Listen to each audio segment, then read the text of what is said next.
Israel, a place where terror and war have disrupted life for 3 generations.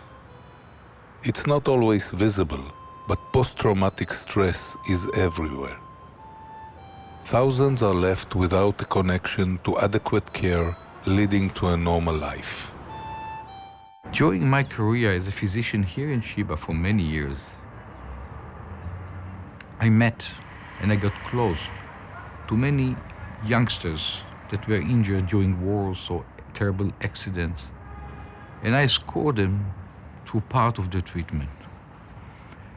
In the majority of them, I found out that they needed also our mental support, because the trauma that they witnessed was such disturbing that even fixing the physical disability was not enough, and they needed really our support to go back to the community.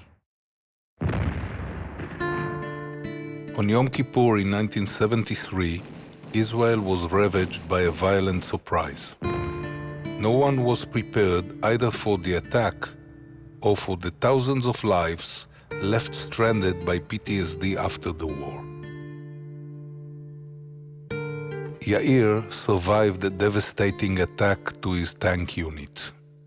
Everyone else in his command was killed. Nearly 40 years have passed, and yet Yair remains tied to the memories of his fallen friends. I'm thinking about the war.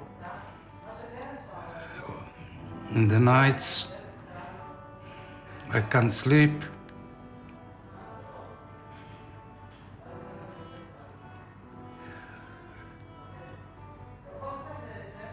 I remember all my friends, and I'm going to the cemetery once a week. Sheba has always opened its heart to care for terror victims and wounded soldiers afflicted with PTSD. Unfortunately, Yair and his generation of PTSD victims were not cured. The knowledge was simply not available. We try to avoid this situation. Huge effort is invested in treating those patients. But then at the end of the day, they go home, and over there they face their difficulties all alone. For the last decade, terror attacks and 2 brutal wars have sadly created a new generation of young patients that have to come to Sheba. Eyal Neifeld's experience represents the thousands whose lives were radically changed in a split second. Eyal survived the bus explosion that left him blind and deaf. When the bus stopped and the door was open, I heard somebody yelling. So I look back forward and I see the suicide bomber hugging the second soldier behind me and boom, blowing himself with him.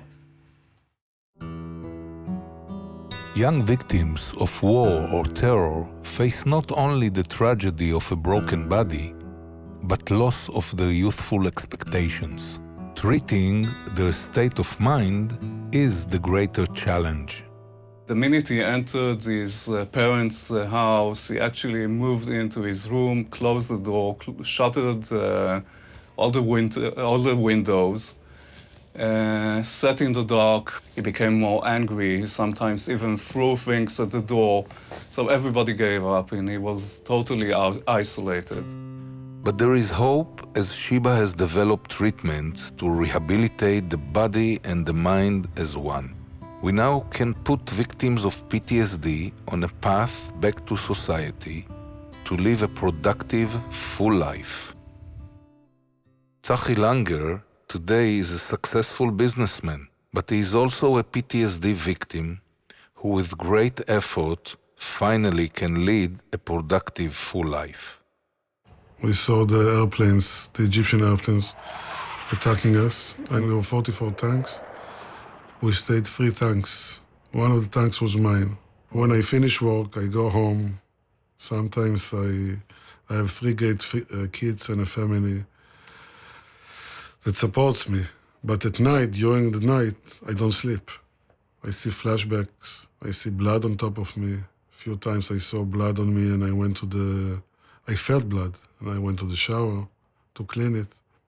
Together with the Hopeful Dawn Foundation, we recruited a very successful architect, Daniel Lipskin, whom you heard, because he's known all over the world.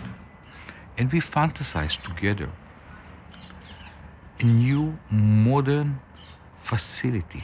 It's a very different building from the institutional notions associated with the hospital, because this is for people who really need a place to live, a place to be, a home.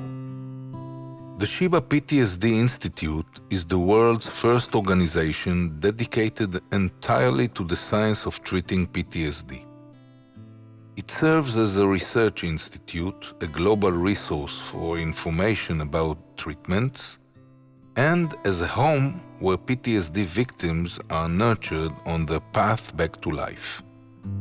You can make a choice. You can make a choice whether to close the door and run your own independent, almost full life at the afternoon or evening within your room, or step out and get the maximal help. In the Hopeful Dawn facility here in Sheba, we'll be able to amplify it and contribute and give much more to these youngsters who really need this kind of assistance. All this is done while going hand in hand with the staff, especially with the case manager. He will walk you out. He will go with you to the job interview, to your first meeting at the university. Ron Weinreich served as a tank commander during the Second Lebanon War. Wounded in battle, his devastating wounds were treated at Sheba. But his life was drastically altered. Today, this intelligent young man lives in a wheelchair, striving for normalcy. The line between being the best and being rock bottom is actually very thin. Because at the end of the day, it's just simply a decision of what a person is gonna do. If a person decides that he's gonna feel sorry for himself, or not live up to what he's capable of, then it's a very, very slippery slope to fall all the way down.